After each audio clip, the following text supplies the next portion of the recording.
Hello नमस्कार दोस्तों, मैं एनआर गोदरा स्वागत करता हूं एक बार फिर से आप सभी का सिखवाल के इस डिजिटल प्लेटफॉर्म पे। दोस्तों, हमने नगर पालिका अधिनियम है जो पिछली क्लास में कंप्लीट कर लिया था। आज है जो उस अधिनियम से संबंधित जो नियम है जो राजस्थान विधानसभा द्वारा, राजस्थान सरकार द्वारा है, जो उस अधिनियम को और प्रभावी ढंग से लागू करने के लिए जो नियम बनाए गए उन नियमों पे हैं जो चर्चा करेंगे। और जो हमारा पहला नियम है आज, राजस्थान नगर पालिका सामान क्रय और अनुबंध नियम 1974। 3 नियम है दोस्तों, एक कार्य संचालन से संबंधित, एक समितियों से संबंधित और एक है जो सामान क्रय और अनुबंध नियम। मुझे यदि ये पूछा जाए कि इन तीनों में से सबसे ज़्यादा इम्पोर्टेंट कौन सा है, तो सबसे ज़्यादा इम्पोर्टेंट 1974 वाला नियम है। तो इसके सेक्शन, इसके जो नियम है वो थोड़े ध्यान से पढ़ने हैं, क्योंकि एग्जाम में प्रश्न है जो वहाँ से बन सकता है दोस्तों। तो सबसे पहले तो इसका निर्माण किसने किया, तो इन नियमों का निर्माण है जो राज्य सरकार ने किया। किसने किया दोस्तों? इस नियम का निर्माण है जो राज्य सरकार ने किया। और इसका जो नियम फर्स्ट है, इस नियम का नियम फर्स्ट है। जैसे दोस्तों अपन एक्ट पढ़ रहे थे तो उसमें धारा लिखा हुआ होता था, इसमें क्या है, नियम लिखा हुआ है। इसके धारा की जगह क्या लिखा हुआ मिलेगा, नियम लिखा हुआ मिलेगा। तो नियम फर्स्ट में क्या है दोस्तों, नियम फर्स्ट में है इसका संक्षिप्त नाम और ये प्रारंभ कब से हुआ इसके बारे में। तो नाम तो दोस्तों ये जो लिख रखा है यही नाम है, इसी को है जो दोहरा दिया, राजस्थान नगर पालिका सामान क्रय और अनुबंध नियम 1974, यही है जो इसका नाम है। और ये प्रारंभ कब से हुआ, इसके नियम फर्स्ट में बता रखा है कि प्रारंभ कब से होगा। इसमें ये लिखा हुआ है कि जिस दिन से इस नियम को है जो राजपत्र में प्रकाशित किया जाएगा उसके ठीक 1 महीने बाद है जो इस नियम को लागू कर दिया जाएगा। क्या समझे दोस्तों, कि जिस दिन से इस नियम को राजपत्र में प्रकाशित किया जाएगा, मतलब इस नियम का जो गजट नोटिफिकेशन आएगा उसके ठीक 1 माह बाद है जो ये नियम लागू हो जाएगा। तो इसका गजट नोटिफिकेशन कब आया दोस्तों? इस नियम का राजपत्र में प्रकाशन हुआ था 15 फरवरी 1975 को। और इस नियम है जो गजट नोटिफिकेशन आने के ठीक 1 महीने बाद लागू हो गया। कब लागू हुआ दोस्तों? ये नियम लागू हुआ आपके कब, 16 मार्च। कब दोस्तों? 1 महीने बाद, मतलब 16 मार्च 1975 को है जो ये नियम लागू हो गया दोस्तों। थोड़ा सा ब्रेक लेते हैं, चाय पीते हैं और फिर आपसे मिलते हैं, बने रहिएगा।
हाँ जी दोस्तों, तो थोड़ी सी व्यवधान उत्पन्न हुआ, इसके लिए हम आपसे क्षमा चाहते हैं और आपसे माफ़ी मांगते हैं दोस्तों। अब है जो क्लास को कंटिन्यू करते हैं और चाय को भी कंटिन्यू रखते हैं। अगला नियम लेते हैं, नियम नंबर 2। नियम नंबर 2 में क्या है, डेफिनेशन है। मैंने आपको पहले ही समझाया था कि इस दुनिया में कोई भी एक्ट हो, भले ही आईपीसी हो, भले ही सीआरपीसी हो, भले ही सीपीसी हो, भले ही नगर पालिका अधिनियम हो या फिर ये 1974 के नियम हो, उसमें है जो क्या होता है, नियम 2 या नियम धारा में हमेशा क्या होगी दोस्तों, डेफिनेशन होगी। हमेशा है जो परिभाषाओं के बारे में उल्लेख किया गया होगा दोस्तों। तो नियम 2 में किस किस की परिभाषा है दोस्तों? बोर्ड की परिभाषा, मतलब इस नियम में इस नियम में जहां कहीं भी बोर्ड शब्द लिखा हुआ आएगा तो उसका मतलब क्या होगा, ये उल्लेखित है। इस नियम में जहां कहीं भी क्रय अधिकारी लिखा हुआ आएगा उसमें उसका मतलब क्या होगा, ये हैं जो उल्लेखित हैं। इस नियम में जहां कहीं भी कार्यपालक अधिकारी उल्लेखित होगा उसका मतलब क्या होगा, ये भी हैं जो उल्लेखित हैं दोस्तों। तो नियम 2 में क्या है, डेफिनेशन है। नियम 2 में क्या है दोस्तों, डेफिनेशन है। डेफिनेशन किस किस की है दोस्तों, डेफिनेशन है आपके बोर्ड की, क्रय अधिकारी की और किसकी, कार्यपालक अधिकारी की। तो इसमें क्या है दोस्तों, सबसे पहले किसकी डेफिनेशन है, बोर्ड की। किसकी है दोस्तों, बोर्ड की डेफिनेशन है। और बोर्ड का मतलब क्या, बोर्ड का मतलब जहां कहीं भी शब्द बोर्ड लिखा हुआ मिलेगा इस नियम में उसका मतलब क्या होगा, ये व्हाइट बोर्ड नहीं होगा। क्या मतलब होगा, बोर्ड का मतलब होगा नगर पालिकाएं, नगर पालिकाएं होगा। बोर्ड का मतलब है जो क्या होगा, नगर परिषद होगा, नगर परिषद होगा। बोर्ड का मतलब क्या होगा, नगर निगम होगा। जहां कहीं भी बोर्ड लिखा हुआ मिलेगा उसका मतलब या तो नगर पालिका से निकाला जाएगा या नगर परिषद से निकाला जाएगा या है फिर नगर निगम से है जो निकाला जाएगा। दूसरी परिभाषा किसकी है दोस्तों, क्रय अधिकारी की। किसकी दोस्तों, क्रय अधिकारी की है जो परिभाषाएं। किसकी है दोस्तों, क्रय अधिकारी। क्रय अधिकारी से क्या अभिप्रेत है, क्रय अधिकारी से क्या अभिप्रेत है, कार्यपालक। क्रय अधिकारी से क्या अभिप्रेत है दोस्तों, कार्यपालक हैं जो अभिप्रेत हैं।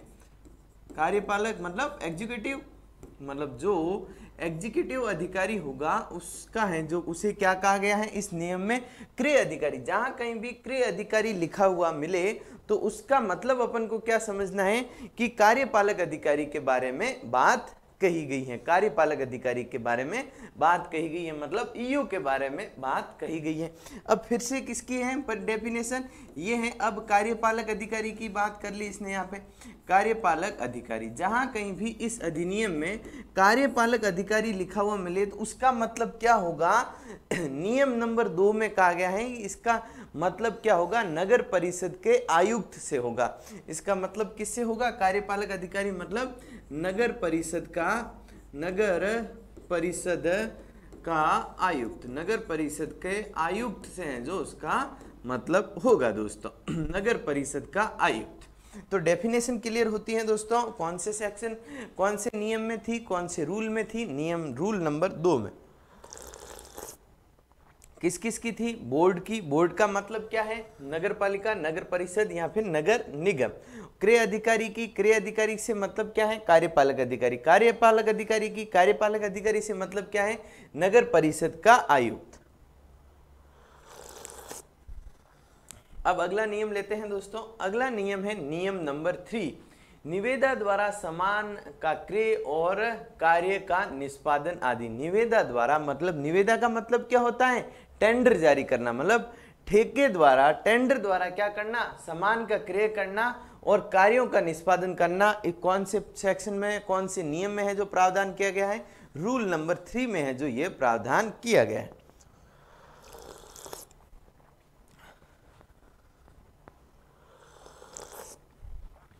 इसमें क्या कहा गया है दोस्तों, इसमें कहा गया है कि नगर पालिका कब दोस्तों, नगर पालिका कब निविदा द्वारा सामान का क्रय और कार्य का निष्पादन करेगी। निविदा मतलब टेंडर कब जारी किया जाएगा, नगर पालिका अपने कार्य टेंडर के माध्यम से करेगी, नो डाउट, परंतु टेंडर कब जारी करेगी नगर पालिका, तो नगर पालिका टेंडर कब जारी करेगी, जब नगर पालिका को क्या है दोस्तों, 1000 रुपये से ज्यादा की क्या खरीदनी है, कोई वस्तु खरीदनी है तो नगर पालिका टेंडर जारी करेगी। और यदि नगर पालिका को 2000 रुपये से अधिक मूल्य की कोई सेवा खरीदनी है, क्या करनी है, कोई सेवा है जो परचेज करनी है, तो नगर पालिका टेंडर जारी करेगी, अन्यथा है जो टेंडर जारी नहीं करेगी। यदि 1000 रुपये से अधिक की कोई वस्तु खरीदनी है, मान लो नगर पालिका को एक बेड खरीदना है जिसकी कीमत कितनी है, 5000 रुपये है, तो नगर पालिका क्या करेगी, उसके लिए टेंडर जारी करेगी। अब ऐसा मान लो नगर पालिका को एक क्या खरीदना है, छोटा सा कोई औजार खरीदना है जिसकी कीमत कितनी है दोस्तों, जिसकी कीमत है मान लो 500 रुपये है, तो क्या नगर पालिका उसके लिए भी टेंडर जारी करेगी, नहीं करेगी।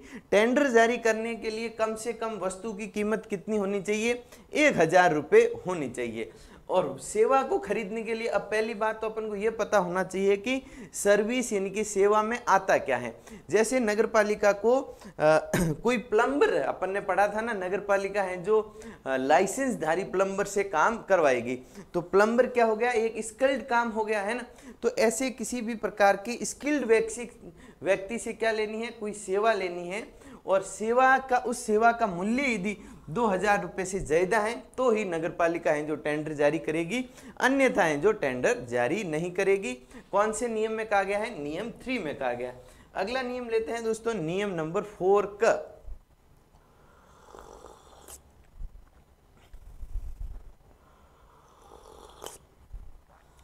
में क्या है, सामान के क्रय के संबंध में निविदाएं आमंत्रित करने की समय सीमा। किसके संबंध में है दोस्तों, सामान के क्रय के संबंध में।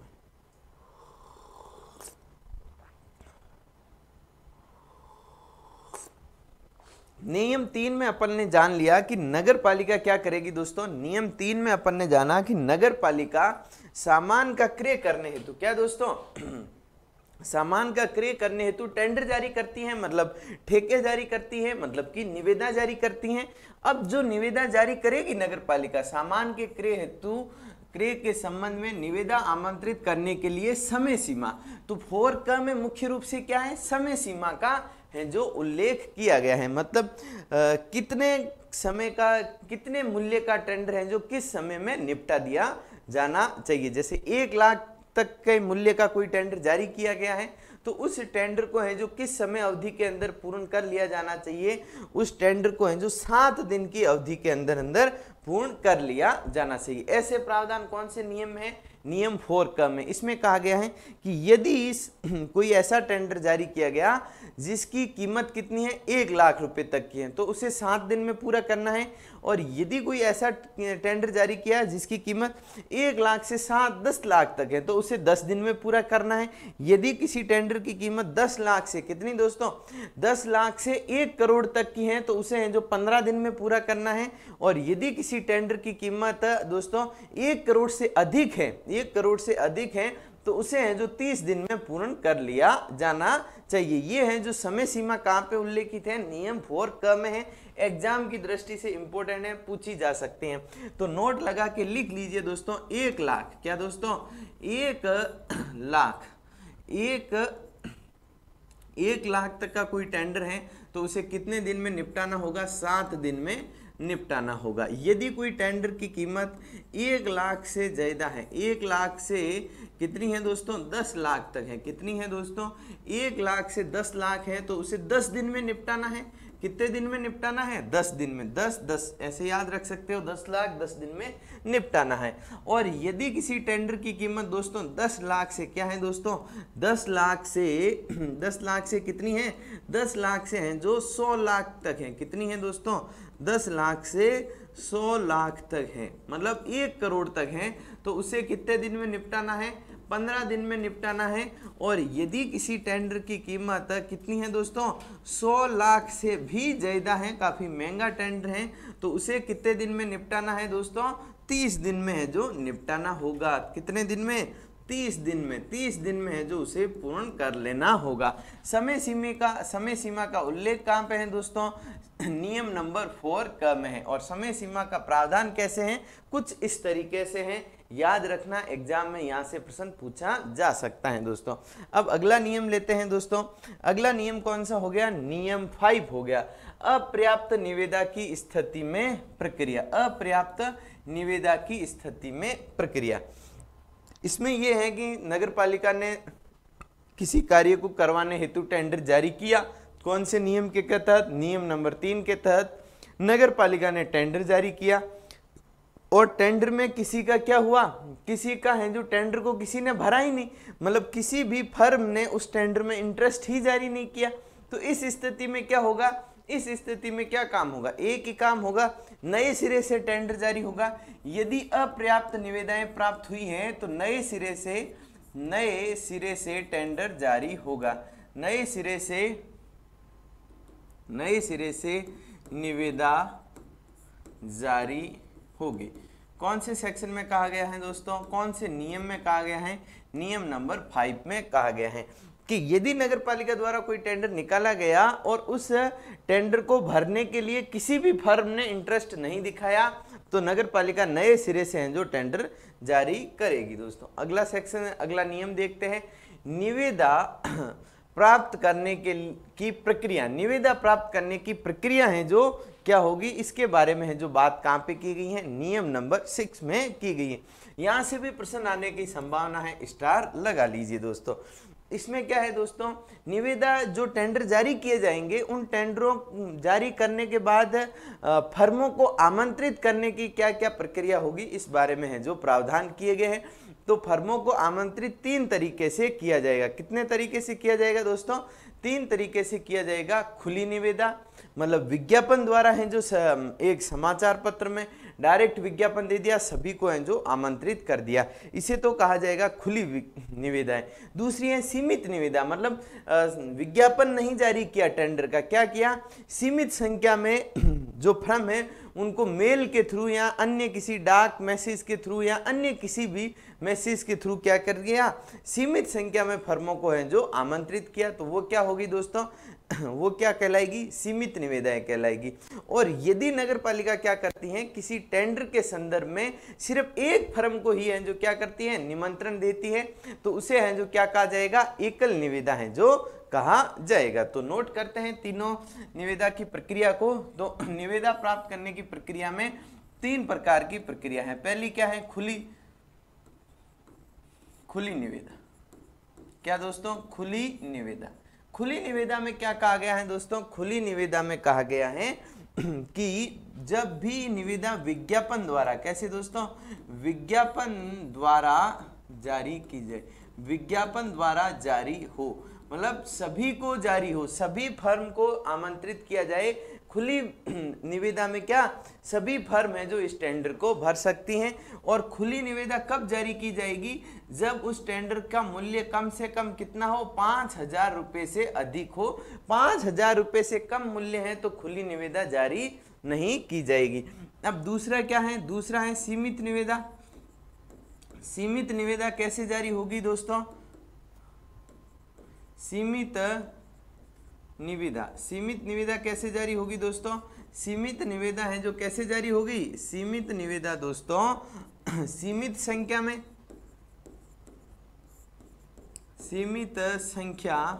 में फर्मों को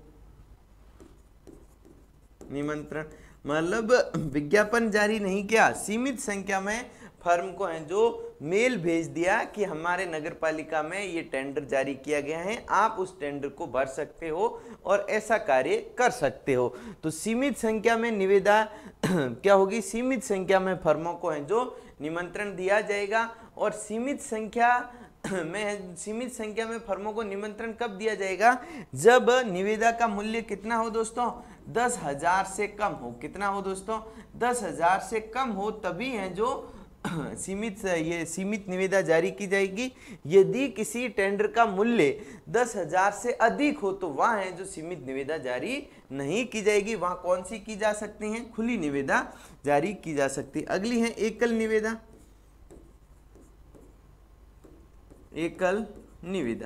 एकल निविदा क्या है दोस्तों, एकल निविदा में कहा गया है कि एक फर्म को निमंत्रण, कितनी, एक ही फर्म को निमंत्रण देना,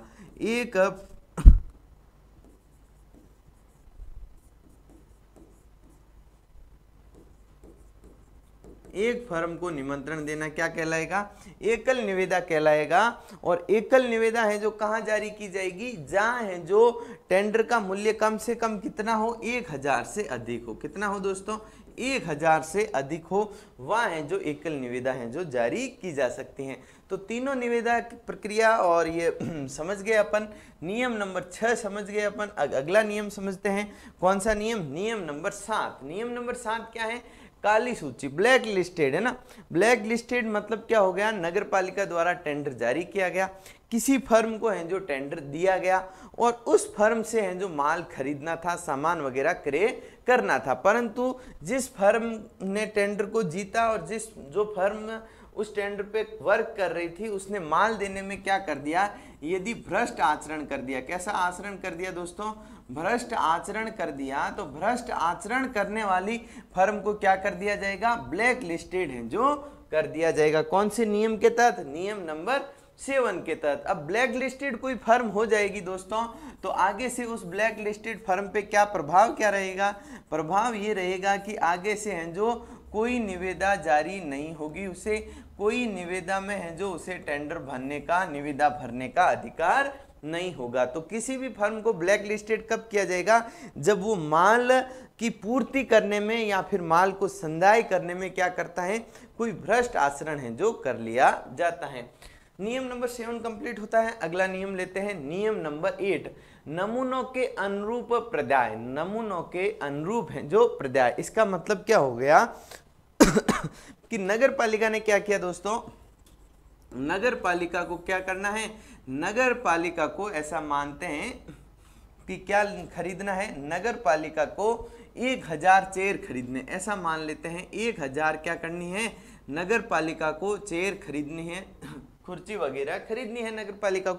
नगर पालिका ने टेंडर जारी किया और टेंडर में सी नाम की कंपनी है जो क्या करती है, सी नाम की कंपनी है जो उस टेंडर को जीत जाती है, उस टेंडर को मतलब प्राप्त करने में सफल रहती है। अब सी नाम की कंपनी सबसे पहले क्या करेगी, एक चेयर का नमूना भेजेगी। क्या भेजेगी, एक चेयर का नमूना है जो कहाँ भेजेगी, एक चेयर का नमूना है जो नगर पालिका के पास भेजेगी। नगर पालिका उस नमूने को पास करने के बाद सी कंपनी को कहेगा कि अब है जो आप 1000 चेयर हैं जो हमें भेज सकते हो। ये प्रक्रिया हुई। अब नगर ये सी कंपनी जैसे ही 1000 चेयर कहाँ भेजेगी, 1000 चेयर नगर पालिका में भेजेगी, तो नगर पालिका का जो कौन दोस्तों, क्रय अधिकारी है ना, क्रय अधिकारी जो क्रय अधिकारी होगा या तो वो स्वयं या फिर इसके द्वारा प्राधिकृत कोई अन्य अधिकारी क्या करेगा, इन 1000 चेयर का इस नमूने से है जो तुलना करेगा, नमूने के अकॉर्डिंग क्या करेगा, निरीक्षण करेगा। क्या करेगा दोस्तों, निरीक्षण है जो करेगा, कौन करेगा, क्रय अधिकारी है जो निरीक्षण करेगा। नमूने के अकॉर्डिंग यदि ये माल हुआ तो उस माल को है जो वो स्वीकार कर लेगा, यदि नहीं हुआ नमूने के अकॉर्डिंग तो उसे है जो अस्वीकार कर लेगा। अब स्वीकार और अस्वीकार करने की अवधि कितनी है दोस्तों, अवधि है आपके कितनी, 7 दिन की। कितनी है दोस्तों, 7 दिन में है जो माल को क्रय अधिकारी को या तो स्वीकार करना है या फिर है जो अस्वीकार कर देना है दोस्तों। तो नमूनों के अनुरूप है जो प्रदाय, मतलब जैसा नमूना दिया वैसा ही आपको माल देना होगा। कोई दूसरा माल दे दिया तो क्रय अधिकारी है जो निरीक्षण में उसे निरस्त है जो कर देगा दोस्तों। अब अगला नियम देखते हैं, नियम नंबर 9, विज्ञापित मांगों के प्रति निविदा प्रारूप पर प्रभार। ये भी इंपॉर्टेंट नियम है दोस्तों। विज्ञापित मांगों पर मतलब जो विज्ञापन द्वारा है जो निविदा जारी की जाएगी, उस निविदा का जो प्रारूप होगा उसके ऊपर है जो प्रभार वसूला जाएगा। प्रभार कर अपन ने पढ़ा था ना, उपभोक्ता प्रभार कौन सा सेक्शन था, 104 था दोस्तों। तो जो निविदा जारी की जाएगी, निविदा का जो प्रारूप होगा उस प्रारूप पे है जो प्रभार वसूला जाएगा। और इसके बारे में प्रावधान कहाँ है, नियम नंबर 9 में। इसमें क्या कहा गया है कि यदि जो निविदा जारी की गई उसका मूल्य कितना है, 10,000 तक है, तो उस पे है जो प्रभार कितना वसूला जाएगा, 20 रुपये का है जो प्रभार वसूला जाएगा। यदि उस निविदा का मूल्य कितना है दोस्तों, 10,000 से 1 लाख तक का है, तो उस पे है जो 50 रुपये का प्रभार लगेगा। यदि उस निविदा का मूल्य 1 लाख से 5 लाख के मध्य है तो उस पे है जो 100 रुपये का प्रभार लगेगा। यदि उस निविदा का मूल्य कितना है दोस्तों, 1 लाख से 5 लाख तक का है तो 100 रुपये, और 5 लाख से 1 करोड़ तक का है तो 200 रुपये, और 1 करोड़ से ज्यादा है तो कितना दोस्तों, 500 रुपये का प्रभार है जो वसूला जाएगा। तो यहां लिखिए दोस्तों, निविदा का मूल्य और फिर इस साइड लिखिए प्रभार। निविदा का मूल्य और प्रभार। निविदा का मूल्य और प्रभार, इसमें कहा गया है कि यदि निविदा का मूल्य कितना है 10,000 तक का है तो उसके ऊपर प्रभार कितना लगेगा, 20 रुपये का है जो प्रभार लगेगा। यदि निविदा का मूल्य 10,000 से कितना है, 10,000 से आपके 1 लाख तक का है, कितना है दोस्तों, 1 लाख तक का है, तो उसके ऊपर प्रभार कितना वसूला जाएगा, उस पर प्रभार है जो 50 रुपये का वसूला जाएगा। यदि निविदा का मूल्य कितना है दोस्तों, 1 लाख से कितना दोस्तों, 1 लाख से 5 लाख तक का है, तो उस पे है जो निविदा का प्रभार कितना वसूला जाएगा दोस्तों, उस पे है जो निविदा के प्रभार के रूप में 100 रुपये का है जो प्रभार वसूला जाएगा। यदि निविदा का मूल्य दोस्तों 5 लाख से कितना दोस्तों, निविदा का मूल्य 5 लाख से 1 करोड़ रुपए तक का है, कितना है दोस्तों, 1 करोड़ रुपए तक का है, तो उस पे प्रभार कितना वसूला जाएगा दोस्तों, 200 रुपये का है जो प्रभार वसूला जाएगा।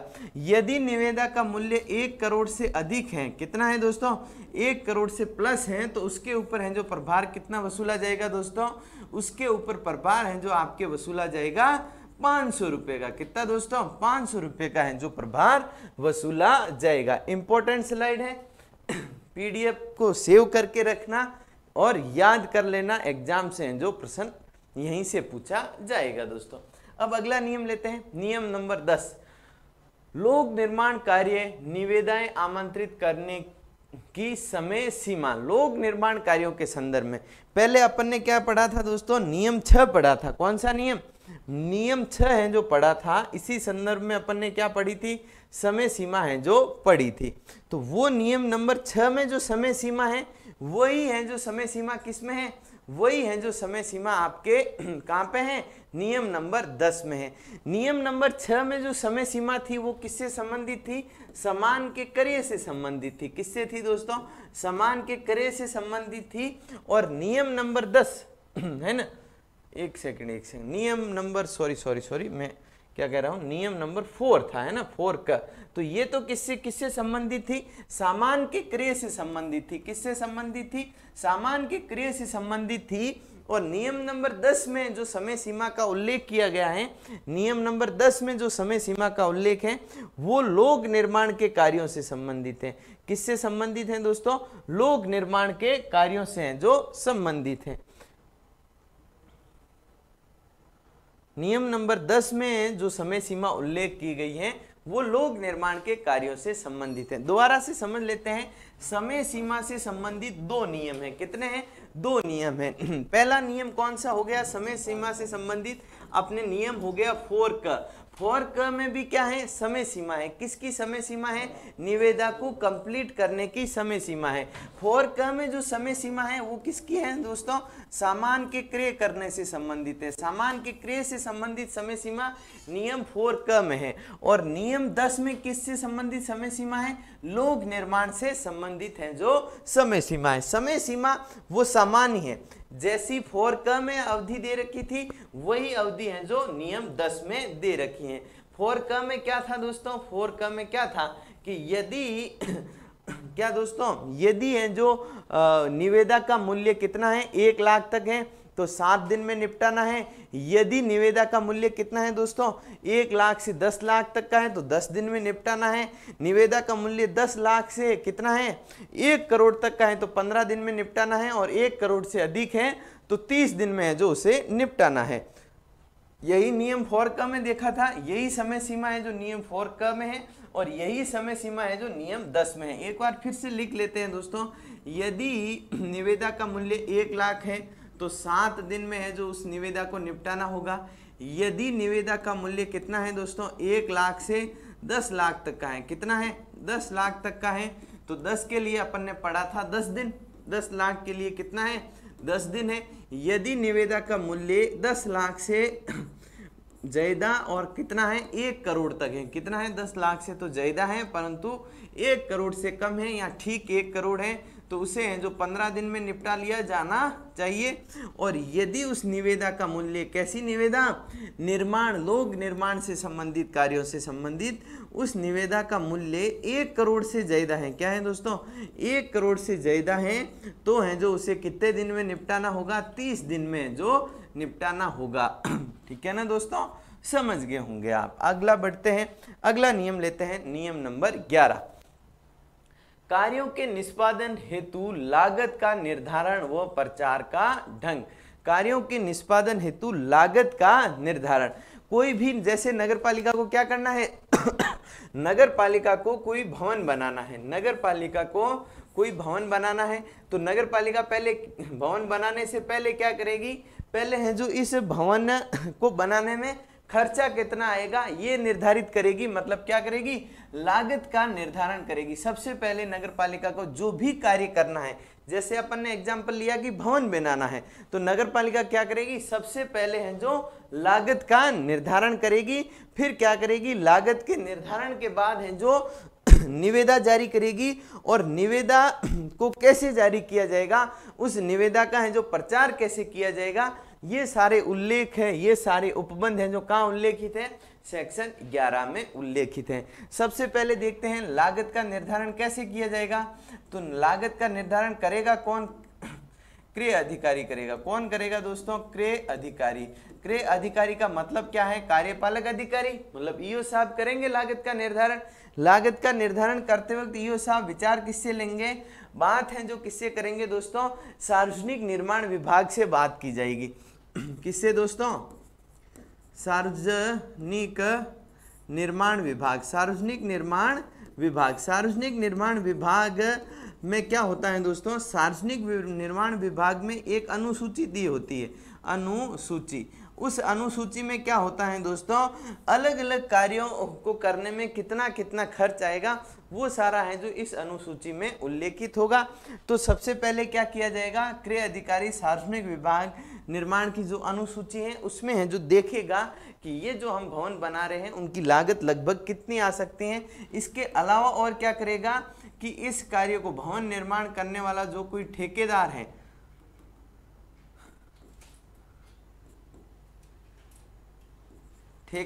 कोई ठेकेदार बंधु हैं, तो उस ठेकेदार से भी बात करेगा कौन, क्रय अधिकारी। लागत निर्धारण हेतु सार्वजनिक निर्माण विभाग की अनुसूची कौन देखेगा, क्रय अधिकारी, मतलब मुख्य नगर पालिका अधिकारी, मतलब ईओ है ना। और ठेकेदार से भी बात कौन करेगा, क्रय अधिकारी, बात करके लागत का है जो निर्धारण कर लेगा। फिर क्या है, फिर है आपके प्रचार का ढंग, है ना। प्रचार का ढंग मतलब आपको एक भवन बनाना है तो उस संबंध में आपको प्रचार करना होगा।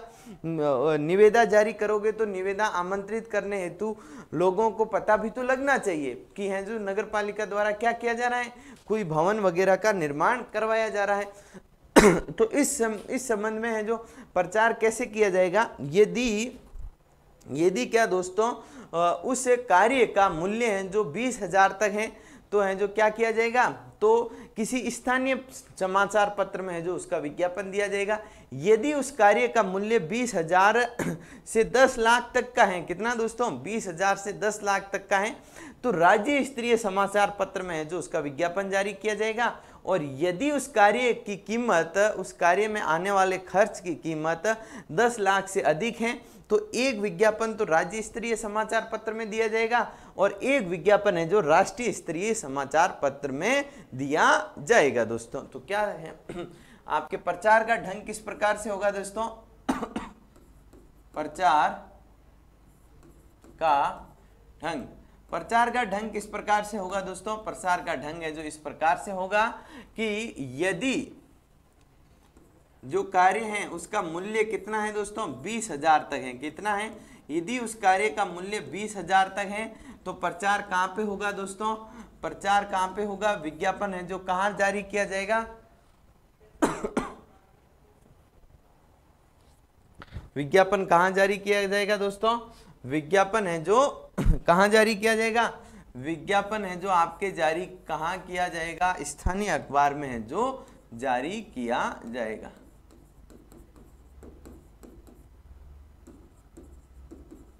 कहाँ जारी किया जाएगा, यदि कार्य का मूल्य 10-20,000 तक है तो विज्ञापन है जो स्थानीय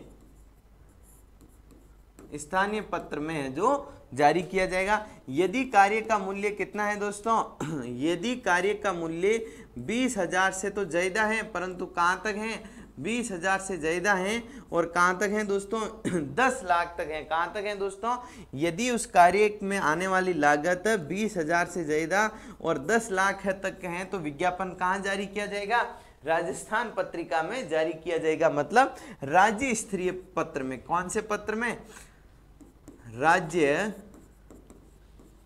राज्य स्तरीय पत्र मतलब समाचार पत्र में है जो जारी किया जाएगा। यदि उस कार्य की लागत, जो कार्य का मूल्य है वो 10 लाख से ज्यादा है तो विज्ञापन कहाँ होगा, एक तो राज्य स्तरीय पत्र में होगा, राज्य स्तरीय पत्र, पत्र जहाँ लिखा उसका मतलब समाचार पत्र है ना, राज्य स्तरीय समाचार पत्र में होगा, और एक राष्ट्रीय स्तरीय अखिल भारतीय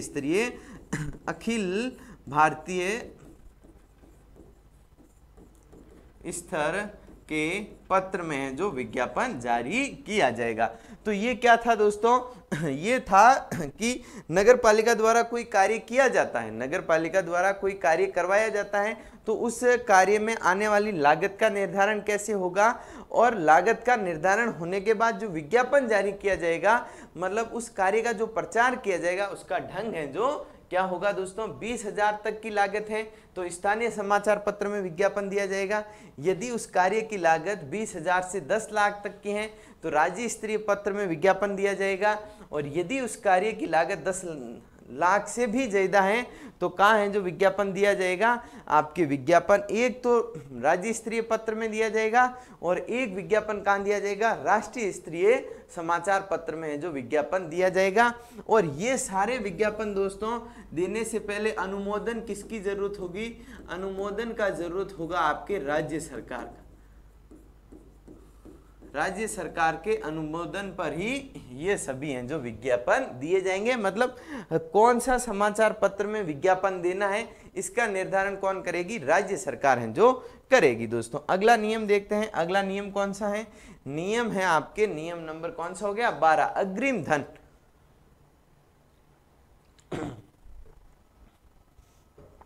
नियम नंबर 12 में कोई विशेष बात नहीं है, बस इतना सा कहा गया है कि कोई भी निविदा पे तभी विचार किया जाएगा जब निविदा की नोटिस में उल्लेखित अग्रिम धन है जो जमा करवा दिया जाएगा। मतलब उस निविदा की सही है जो दे दी जाएगी तभी है जो उस निविदा पे है जो बात की जाएगी। सही की जगह, इसकी जगह अपन ज्यादा उचित शब्द यदि सेलेक्ट करें तो क्या, सिक्योरिटी मनी है ना। वैसे कोई जैसे नगर पालिका को एक कोई हॉस्पिटल बनाना है, उसका टेंडर जारी किया और इस हॉस्पिटल बनाने में मान लो 10 लाख तक का लागत आने वाली है, उसका टेंडर जारी हुआ नगर पालिका का, ए नाम की फर्म है जो क्या करने में टेंडर जीतने में सफल रही, तो जो टेंडर जारी होगा उसमें है जो नोटिस दे रखा होगा, नोटिस मतलब उल्लेखित होगा कि इस टेंडर जीतने वाली फर्म को है जो क्या करना होगा, 1 लाख तक की है जो सिक्योरिटी मनी है जो कहाँ जमा करवानी होगी, नगर पालिका में है जो जमा करवानी होगी। इस टेंडर में उल्लेखित होगा। यदि ये है जो इस टेंडर के शर्तों के अकॉर्डिंग 1 लाख है जो नगर पालिका के पास जमा करवा देता है तभी है जो इस टेंडर का हस्तांतरण मतलब इस कार्य को करने की अनुमति किसे दी जाएगी, ए नाम की फर्म को दी जाएगी, अन्यथा है जो नहीं दी जाएगी। कौन से नियम के अकॉर्डिंग, नियम नंबर 12 के अकॉर्डिंग। अगला लेते हैं दोस्तों नियम नंबर 13, निरीक्षण। निरीक्षण के बारे में प्रावधान है जो नियम नंबर 13 में है जो किया गया है। निरीक्षण के बारे में क्या प्रावधान है कि नगर पालिका कोई भी सामान खरीदेगी, कोई भी है जो सेवा खरीदेगी तो उसको स्वीकार करने से पहले क्या करेगी, नगर पालिका है जो उसका निरीक्षण करेगी। निरीक्षण करना नगर पालिका का अधिकार होगा। कौन से नियम में उल्लेखित है, नियम नंबर 13 में उल्लेखित है। बिना निरीक्षण के नगर पालिका किसी सामान को स्वीकार नहीं करेगी। बस इतनी सी बात है नियम नंबर 13 में। नियम नंबर 14 देखते हैं क्या है, सक्षम स्वीकृति आवश्यक है। ये नियम नंबर 14 इंपॉर्टेंट है दोस्तों। नियम नंबर 14 है जो एग्जाम की दृष्टि से इंपॉर्टेंट है। इसमें क्या कहा गया है कि जो भी टेंडर जारी किए जाते हैं नगर पालिका द्वारा, बहुत सारे टेंडर जारी किए जाते हैं सामान को खरीदने के लिए, सेवाओं को खरीदने के लिए, कोई निर्माण कार्य करवाने के लिए, टेंडर जारी किए जाते हैं और उस टेंडर को जारी किए जाते हैं तो कुछ उसमें पेमेंट भी करना पड़ेगा, मतलब खर्चा आने वाला है। अपन लगातार क्या पढ़ रहे हैं कि उस निविदा का मूल्य 10 लाख हो, 1 करोड़ हो, तो 10 लाख 1 करोड़ ये सभी हैं जो पैसा कहाँ से आएगा, पैसा नगरपालिका की निधि से आएगा। परंतु पैसा नगरपालिका की निधि से निकलने से पहले अनुमति आवश्यक होगी। किसकी अनुमति आवश्यक होगी, सक्षम प्राधिकार की अनुमति है जो आवश्यक होगी। अब इस नियम नंबर 14 में है जो क्या दे रखा है कि कितने तक की सीमा का, कितनी रुपए तक की सीमा की रुपए की स्वीकृति देने के लिए कौन है जो अधिकृत होगा। 1 लाख तक की स्वीकृति देनी है तो उसके लिए कौन अधिकृत होगा, 50 लाख तक की स्वीकृति देनी है तो उसके लिए है जो कौन अधिकृत होगा।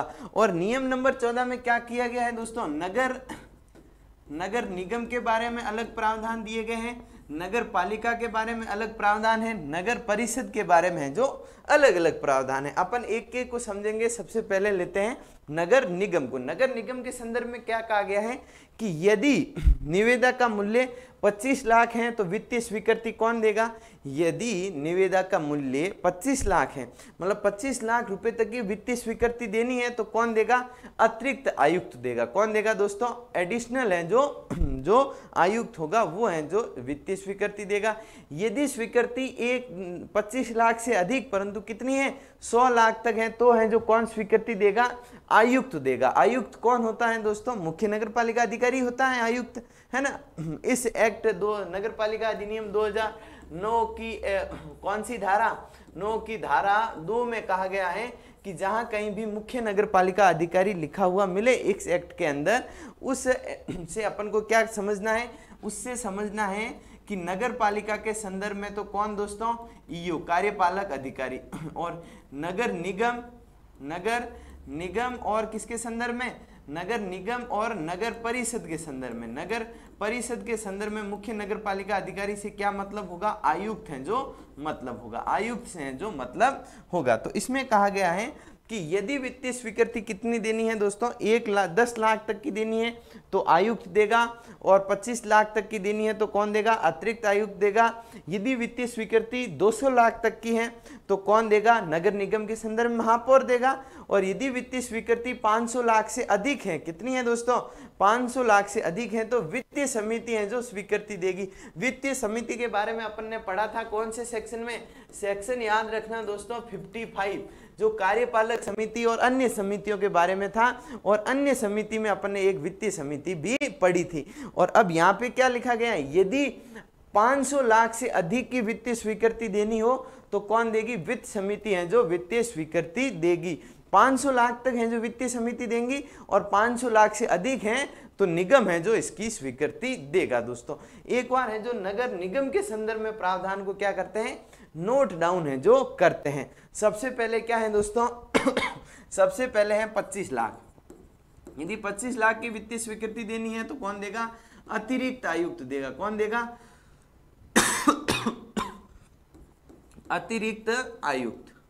अतिरिक्त आयुक्त हैं जो इसकी वित्तीय स्वीकृति देगा। यदि वित्तीय स्वीकृति 25 लाख से अधिक परंतु कितनी है, 100 लाख तक की है, कितनी है दोस्तों, 100 लाख तक की है तो कौन देगा, आयुक्त हैं जो देगा। आयुक्त का मतलब क्या हो गया, मुख्य नगरपालिका अधिकारी हो गया दोस्तों। कौन से सेक्शन के अकॉर्डिंग, धारा 2 के अकॉर्डिंग। और यदि वित्तीय स्वीकृति दोस्तों कितनी है, 100 लाख से तो अधिक है और कितनी है, 200 लाख तक है, ऐसे लिखते हैं अपन, सीधा लिख लेते हैं 200 लाख। यदि वित्तीय स्वीकृति 200 लाख तक की है तो कौन देगा दोस्तों, महापौर देगा। महापौर है जो देगा। वित्तीय स्वीकृति कौन देगा, महापौर देगा। यदि वित्तीय स्वीकृति कितनी है दोस्तों, यदि वित्तीय स्वीकृति है जो 500 लाख तक की है, कितनी है दोस्तों, 500 लाख तक की है तो वित्त समिति द्वारा, किसके द्वारा, वित्त समिति द्वारा है जो वित्तीय स्वीकृति दी जाएगी। यदि वित्त की कीमत है जो धन की बात की गई है उसकी कीमत है जो कितनी है, 500 लाख से भी प्लस है तो किसके द्वारा दी जाएगी, निगम द्वारा है जो वह स्वीकृति दी जाएगी। किसके द्वारा, नगर निगम के संदर्भ में, मतलब निगम द्वारा है जो वो स्वीकृति दी जाएगी। वित्त और वित्त की स्वीकृति देने हेतु अधिकृत व्यक्ति, ये है जो ध्यान में रखना है। अब और कौन है, नगर निगम हो गया। अब है नगर, कौन सा, नगर निगम होने के बाद नगर परिषद। नगर परिषद के बारे में भी यही प्रावधान किए गए हैं। तो लिखिए दोस्तों नगर परिषद के बारे में। नगर परिषद। क्या दोस्तों? नगर परिषद। नगर परिषद के बारे में क्या प्रावधान है? नगर परिषद के बारे में कहा गया है कि यदि वित्तीय स्वीकृति कितने रुपए तक की देनी है? 25 लाख तक की देनी है। कितनी? 25 लाख तक की देनी है तो अतिरिक्त आयुक्त देगा, और 100 लाख तक की देनी है तो कौन देगा? सॉरी, नगर परिषद देख रहे हैं। तो नगर परिषद में है जो वित्तीय स्वीकृति 25 लाख से स्टार्ट नहीं होगी, 2 लाख से स्टार्ट होगी। तो 2 लाख तक की वित्तीय स्वीकृति देनी है तो कौन देगा? आयुक्त देगा। 50 लाख तक की देनी है तो कौन देगा? नगर परिषद के संदर्भ में अध्यक्ष को या सभापति को सभापति देगा। और 25 लाख से अधिक, कितनी दोस्तों? 25 लाख से अधिक मतलब सॉरी 50 लाख से अधिक हो तो यानी कि 100 लाख तक हो तो कौन देगा? वित्त समिति देगी। और 100 लाख से प्लस हो तो कौन देगा दोस्तों? जो परिषद देगा। लिख लेते हैं दोस्तों, 2 लाख तक की, यदि 2 लाख तक की वित्तीय स्वीकृति देनी हो तो कौन देगा दोस्तों? 2 लाख तक की वित्तीय स्वीकृति है जो आयुक्त देगा। कौन देगा दोस्तों? आयुक्त है जो 2 लाख तक की वित्तीय स्वीकृति प्रदान करेगा। कौन दोस्तों? आयुक्त हैं जो 2 लाख तक की वित्तीय स्वीकृति प्रदान करेगा। और यदि 50 लाख तक की वित्तीय स्वीकृति देनी हो तो कौन करेगा? नगर परिषद की बात कर रहे हैं तो उसमें लिखना होगा अपन को सभापति। सभापति और या फिर क्या दोस्तों? अध्यक्ष कहा जा सकता है उसे, अध्यक्ष। क्योंकि वैसे तो धारा 43 देखते हैं दोस्तों, कौन सी? धारा 43 में कहा गया है कि नगर परिषद का जो अध्यक्ष होगा उसे है जो क्या कहा जाएगा? सभापति कहा जाएगा। परंतु इस नियम में क्या लिख रखा है? नगर परिषद के संदर्भ में है जो अध्यक्ष लिख रखा है, और नगर पालिका के संदर्भ में है जो क्या लिख रखा है? सभापति लिख रखा है। शायद है जो क्या हो गई है? मिस प्रिंटिंग हो गई है। मैंने 3-4 बुकें उठा के देख ली, मूल एक्ट भी देख लिया, मूल नियम भी देख लिया, सब जगह है जो क्या लिख रखा है? नगर परिषद के संदर्भ में अध्यक्ष लिख रखा है और नगर पालिका के संदर्भ में सभापति लिख रखा है। परंतु ध्यान में रखना, धारा 43 में क्या है? धारा 43 में जो नगर परिषद के अध्यक्ष को सभापति कहा गया है, नगर पालिका बोर्ड के अध्यक्ष को अध्यक्ष कहा गया है। ये ध्यान में रखना है। इस नियम में क्या लिखा हुआ है वो भी ध्यान में रखना है। तो इस नियम में तो है जो इसके संदर्भ में अध्यक्ष लिखा हुआ है, परंतु उस अध्यक्ष को सभापति कहा जाता है तो अपन सभापति भी लिख सकते हैं। और यदि वित्तीय स्वीकृति दोस्तों कितनी है? 100 लाख तक की है तो 100 लाख तक की वित्तीय स्वीकृति कौन देगा दोस्तों? वित्त समिति देगी। कौन देगा दोस्तों? वित्त समिति का उल्लेख कौन से धारा में था दोस्तों? 55 में जो था। और यदि वित्तीय स्वीकृति क्या है दोस्तों? 100 लाख से प्लस है तो कौन देगा दोस्तों? परिषद देगा। कौन देगा दोस्तों? परिषद द्वारा है जो वित्तीय स्वीकृति दी जाएगी। अब और किसके बारे में ये प्रावधान किए गए हैं? और प्रावधान किए गए हैं आपके नगर पालिका के संदर्भ। नगर निगम देख लिया, नगर परिषद देख लिया। अब नगर पालिका के बारे में क्या प्रावधान है कि यदि 1 लाख तक की वित्तीय स्वीकृति देनी होगी तो 1 लाख तक की वित्तीय स्वीकृति कौन देगा? ईओ देगा, मतलब कार्यपालक अधिकारी देगा। यदि वित्तीय स्वीकृति कितनी देनी है? 25 लाख तक की देनी है तो वित्तीय स्वीकृति कौन देगा दोस्तों? यहाँ पे लिख दिया इन्होंने, सभापति देगा। जबकि होता कौन है? वो अध्यक्ष होता है। सभापति द्वारा है जो दी जाएगी। अध्यक्ष भी लिख लो आप, है ना। और यदि वित्तीय स्वीकृति 50 लाख तक की देनी है तो कौन देगा दोस्तों? वित्त समिति देगी। कौन देगी दोस्तों? वित्त समिति है जो अनुमति देगी। और यदि 50 लाख से प्लस की वित्त स्वीकृति देनी है तो कौन देगा दोस्तों? नगर पालिका बोर्ड द्वारा है जो ये वित्तीय स्वीकृति दी जाएगी। तो धारा जो नियम नंबर 14 है एग्जाम की दृष्टि से इंपॉर्टेंट है। नगर निगम के संदर्भ में वित्तीय स्वीकृति के बारे में प्रावधान है, नगर परिषद के संदर्भ में प्रावधान है, नगर पालिका के संदर्भ में प्रावधान है। चार तीनों के बारे में मैंने लिखवा लिया दोस्तों। एक बार है जो 1-2 बार लिख के याद कर लेना, प्रश्न यहीं से पूछा जाएगा दोस्तों। हाँ जी, अगला लेते हैं आपके। अगला हो गया नियम नंबर 15, अनुमानों का अनुमोदन। अनुमानों का अनुमोदन तथा बिलों का परीक्षण। अनुमानों का अनुमोदन तथा बिलों का परीक्षण। अनुमानों का अनुमोदन अपन ने देखा ना पहले कि लागत का निर्धारण है जो क्रय अधिकारी करेगा। तो क्रय अधिकारी ने लागत का क्या किया? एक अनुमान जारी किया, और उस अनुमान का अनुमोदन कौन करेगा? इस कौन से सेक्शन में कहा गया है? नियम नंबर 15 में कहा गया है। और जो बिल होगा उन बिलों का परीक्षण कौन करेगा? इस संबंध में उल्लेख कहां पे है? नियम नंबर 15 में है। क्या कहा गया है कि यदि जिस भी भवन भूखंड के निर्माण से संबंधित जो अनुमान जारी किए गए उन अनुमानों की कीमत है जो 1,50,00,000 हैं, तो उन अनुमानों का अनुमोदन कौन करेगा दोस्तों? अधीक्षण अभियंता है जो उन अनुमानों का अनुमोदन करेगा। और यदि उसकी कीमत कितनी है दोस्तों? 50 लाख है, तो अधिशासी अधिकारी अधिशासी अभियंता द्वारा है जो उन अनुमान का अनुमोदन किया जाएगा। यदि उसकी कीमत 5 लाख तक है, किसकी? अनुमान की कीमत है जो अनुमान जिसके संबंध में जारी किया गया उसकी कीमत है जो लगभग कितनी निकाली गई है? 5 लाख निकाली गई है, तो उस अनुमान का अनुमोदन कौन करेगा? सहायक अभियंता करेगा। और यदि उसकी कीमत 1 लाख से कम है तो कौन करेगा? कनिष्ठ अभियंता है जो करेगा। तो लिखिए दोस्तों, पहला कौन हो गया? अधीक्षण अभियंता। अधीक्षण अभियंता, अधीक्षण अभियंता है जो कितनी कीमत के अनुमान को अनुमोदित करेगा? 1 लाख, क्या दोस्तों? 1,50,00,000 तक का जो भी अनुमान होगा उसका अनुमोदन है जो अधीक्षण अभियंता करेगा। और दूसरे नंबर पे कौन है? अधिशासी अभियंता। अधिशासी अभियंता,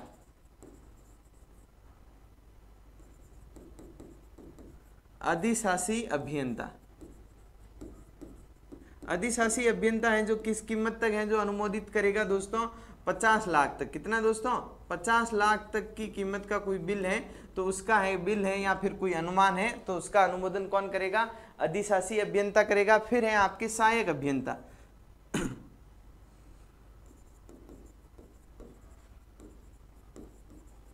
सहायक अभियंता कितना है दोस्तों? सहायक अभियंता आपके कितनी कीमत तक करेगा? 5 लाख तक की।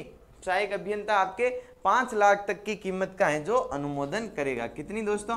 5 लाख तक की कीमत का जो भी अनुमान है उसका अनुमोदन करेगा। इसके बाद है सबसे छोटा कनिष्ठ अभियंता। क्या दोस्तों? कनिष्ठ अभियंता वो है जो कितनी कीमत तक करेगा दोस्तों? 1 लाख तक की कीमत का कोई भी अनुमान है तो उसे है जो किसके द्वारा अनुमोदित कर दिया जाएगा? उसका है जो अनुमोदन किसके द्वारा कर दिया जाएगा? आपके कनिष्ठ अभियंता द्वारा है जो कर दिया जाएगा। अगला नियम है नियम 16, संविदा का अधिनियम के प्रारूपों के अनुरूप होना आवश्यक है। बिल्कुल सही बात है, संविदा का क्या होना चाहिए? अधिनियम के प्रारूपों के अकॉर्डिंग होना है जो अधिनियम के क्या? अधिनियम के उपबंधों के अकॉर्डिंग होना जरूरी है। इसका मतलब क्या हो गया? जो भी संविदा की गई, मतलब जो भी कॉन्ट्रैक्ट किया गया, किसी से भी कॉन्ट्रैक्ट हुआ, टेंडर जारी हुआ, फिर टेंडर भर लिया गया, तो ये क्या हो गया? कॉन्ट्रैक्ट ही हुआ। कॉन्ट्रैक्ट क्या होता है दोस्तों? आपने कभी कॉन्ट्रैक्ट एक्ट पढ़ा हो दोस्तों? कॉन्ट्रैक्ट एक्ट पढ़ा हो? कब का है कॉन्ट्रैक्ट एक्ट? तो भारतीय कॉन्ट्रैक्ट एक्ट दोस्तों, भारतीय कॉन्ट्रैक्ट एक्ट 1972 नहीं है, 1872 का है। कब है दोस्तों? 1872 का भारतीय कॉन्ट्रैक्ट एक्ट है। उसकी धारा कौन सी दोस्तों? धारा 2 में कॉन्ट्रैक्ट को है जो परिभाषित किया गया है। तो यदि कोई कॉन्ट्रैक्ट होता है, कॉन्ट्रैक्ट क्या होता है? जैसे एक तरफ नगर पालिका हो गई और दूसरी तरफ है जो कोई फर्म हो गई, मान लो ए नाम की फर्म हो गई, नगर पालिका ने निविदा जारी की, ये कॉन्ट्रैक्ट की भाषा में क्या कहलाएगा? प्रस्ताव कहलाएगा, है ना। तो नगर पालिका ने कोई निविदा जारी की, ए ने है जो उस निविदा को पढ़ा, समझा और अपनी स्वीकृति दी, तो दोनों के बीच में है जो क्या हो गया? एक लीगल कॉन्ट्रैक्ट हो गया। इसमें कहा गया है कि जो संविदा होगी, मतलब जो कॉन्ट्रैक्ट होगा, वो नगर पालिका अधिनियम, कौन सा दोस्तों? नगर पालिका अधिनियम 2009 के प्रावधानों के अनुरूप होना चाहिए। कॉन्ट्रैक्ट की ऐसी कोई भी शर्त है जो विधि मान्य नहीं मानी जाएगी जो नगरपालिका अधिनियम 2009 के प्रावधानों के क्या हो? विपरीत हो। ऐसा कौन से नियम में प्रावधान है? नियम नंबर 16 में है जो प्रावधान किया गया है। अगला नियम लेते हैं, नियम नंबर 17, निविदा इत्यादि के प्रारूप हैं जो कौन से नियम में है? नियम नंबर 17 में है। इसमें क्या है दोस्तों? जैसे आपने कोई कहा गया ना कि निविदा जारी की जाएगी, तो निविदा भरने पे जो प्रारूप शुल्क लगाए जा रहे थे, तो उस निविदा का प्रारूप क्या होगा? मतलब फर्म का नाम होगा, फर्म का पुराना स्टेटमेंट होगा और क्या क्या होगा दोस्तों? फर्म का पुराना वर्क रिपोर्ट होगी, उसका एक्सपीरियंस होगा और क्या होगा? कितनी लागत आने वाली है, कितने समय में वो काम कर देने वाले हैं, ऐसे सारे हैं जो प्रूफ प्रारूप हैं जो कौन से नियम में दे रखे हैं, नियम नंबर 17 में दे रखे हैं। आप हैं जो नियम उठा के देखना दोस्तों, 5 प्रारूप दे रखे हैं, उन्हें देख लेना, पर एग्जाम में है जो नहीं पूछा जाएगा, कोई टेंशन लेने की बात नहीं है। बस इतना ध्यान रखना है कि निविदा के प्रारूप हैं जो कौन से नियम में है, नियम नंबर 17 में है। तो ये 1974 वाला नियम कंप्लीट होता है। अगली क्लास में अगला नियम निपटाएंगे, तब तक दीजिए इजाजत, बहुत बहुत धन्यवाद।